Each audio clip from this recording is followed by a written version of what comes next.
Hello, welcome to الكرامة news channel, and we start our top stories for today with latest developments in Libya.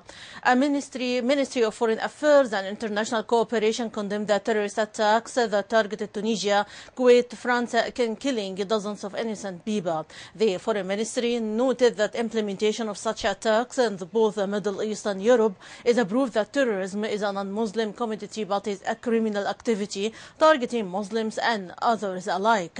The Foreign Ministry also stressed the urgent need for regional and international efforts, all to fight terrorism in a comprehensive manner that is only not limited to a particular group.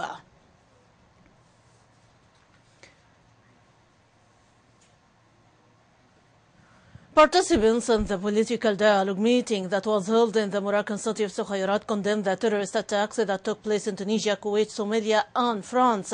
The participants expressed their solidarity with the governments and peoples of the affected countries. Moreover, the participants stressed that these terrorist attacks must push Libyans to achieve peace and security. UN envoy to Libya Bernardino Leon called on all parties participating in meeting of Sokhayrat, Morocco, to consider signing an agreement of a national unity government in response to terrorist attacks in Tunisia, Kuwait, France and Somalia. Leon said he hopes that the political dialogues in the coming days can reach a peace agreement that provides a solution to Libya and conveys an important message of hope. He also noted that representatives of the Libyans as well as representatives of the international community all want to send a message of solidarity to the four countries which suffered the terrorist attacks. Commander of Western Region Operations, Colonel Idris Mahdi, tackled during his meeting with elders and dignitaries of Al-Jamil, Al-Raghdalin and Zultan areas recent developments after the process made by the armed forces to liberate all cities from terrorist militias.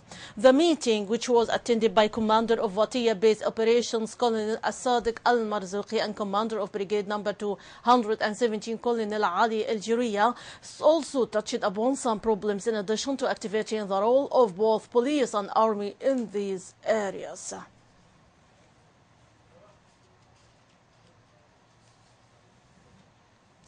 The military engineering department succeeded in dismantling explosive system behind a pasta factory in Al-Lithi area, Benghazi. For his part, explosives expert Tariq Sa'iti said the system consists of 2 anti-tanks and armored vehicles bombs, each bomb weighing 6 kilograms of severe explosive materials and tied with battery for remove bomb. He added that it was dismantled during coming Al-Lithi area. And still in Libya, terrorist Daesh group took control of Zamzam area surroundings of Sirte city, where troops are stationed in support of battalion number 166.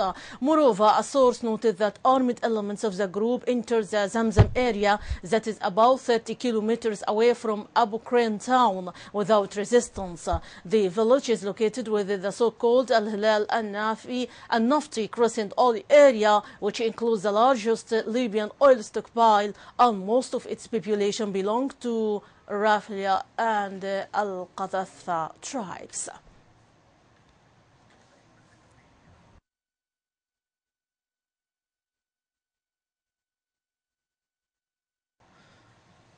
Director of Office of Amsad Municipality Chief Muhammad Ayyad said the number of departures from Libya to Egypt through flights and Amsad ports reached 10,000 Libyan citizens since the beginning of month of June. Ayyad noted that flights are continuing between Libya and Egypt in the last period through the borderland port.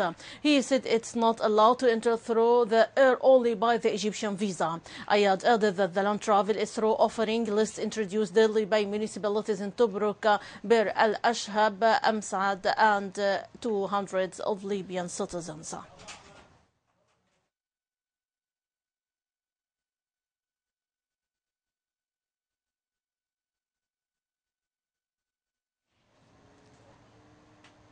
And from Egypt, Egyptian President Abdel Fattah al-Sisi made a phone call with his French counterpart François Hollande, offering Egypt's condolences for victims of brutal attacks that targeted a gas plant in eastern France yesterday. In the meantime, al-Sisi said during the phone call that Egypt denounces his extremist terroristic acts, stressing his country's support for France in his effort to combat terrorism and to achieve peace and security for the French citizens.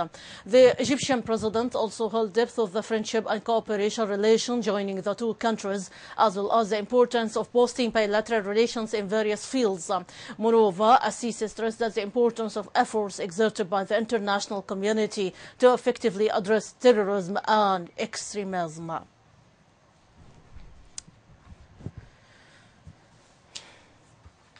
Genuine Foreign Office Minister Tobias Ulude said in London today that the number of Britain confirmed to have died in attack on a Tunisian beach hotel was rising to 15 and could rise further.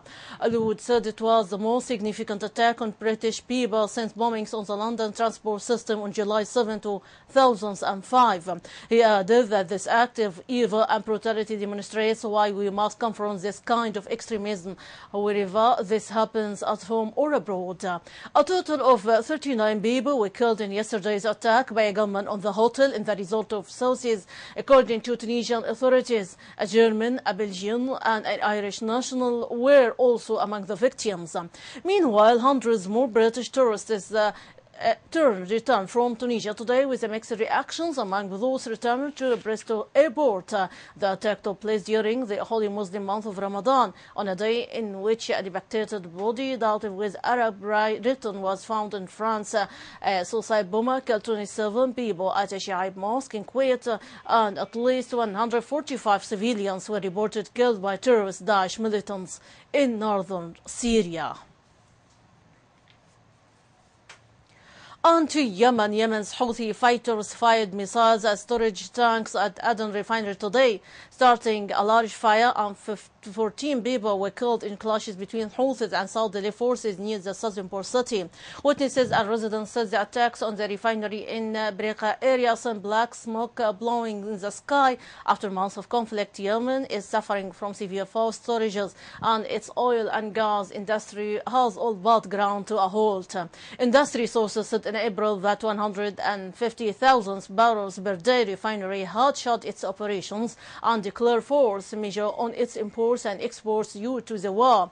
In northern Aden, meanwhile, medical sources reported 8 civilians were killed, including a woman and her 3 children, in random shelling by Houthi fighters on residential areas in Al-Mansoura and Sheikh Othman districts. Moreover, 4 people from the Yemeni Southern Resistance Movement and 10 Houthis were killed in clashes early today near Aden. Sources from resistance movement and residents said the fighting took place in Jawala and Bir Ahmed, north of Aden. So far in the conflict, these 2 areas have been under the control of supporters of Yemeni President Abdurrabbu Mansour Hadi, who is in Saudi Arabia, and allied fighters.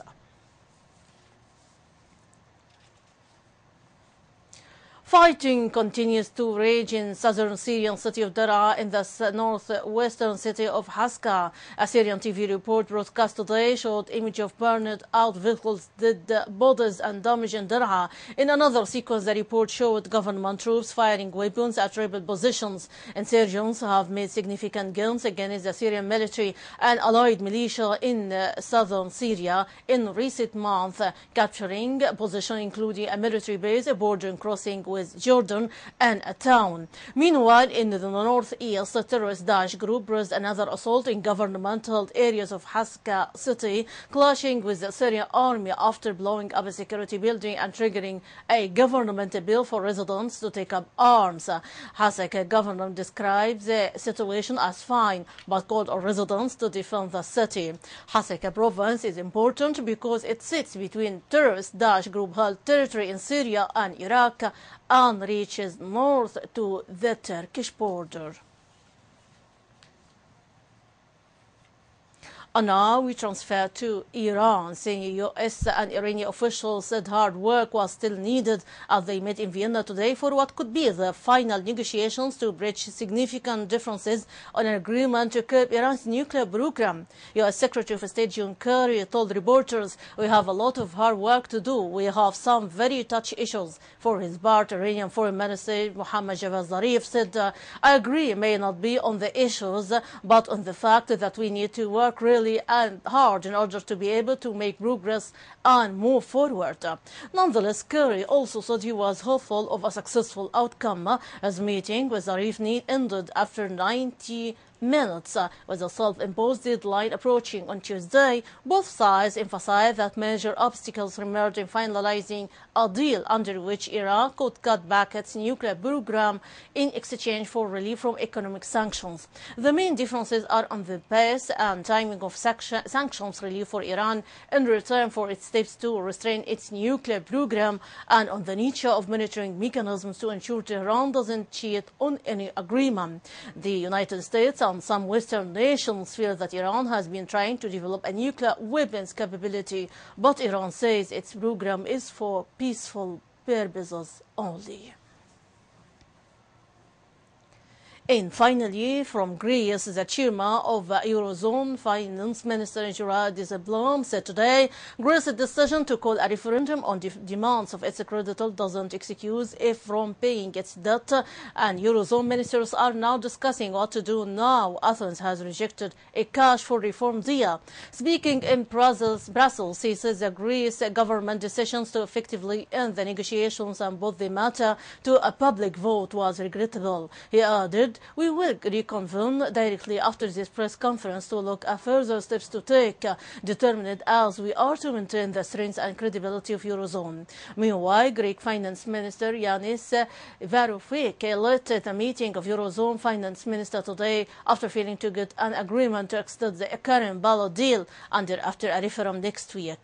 Varoufakis had held out hope of a last-ditch agreement with creditors to prevent Greece defaulting on its debt and sliding towards the euro exit.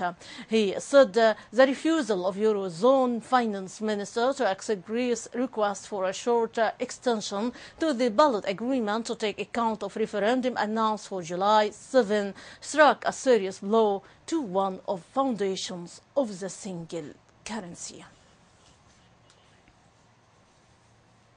My audience, that is the wrap-up of our top stories for today. For much more, you can check our website www.الكرامة.tv. Thanks for watching us. My greeting, Rانيا البليدي.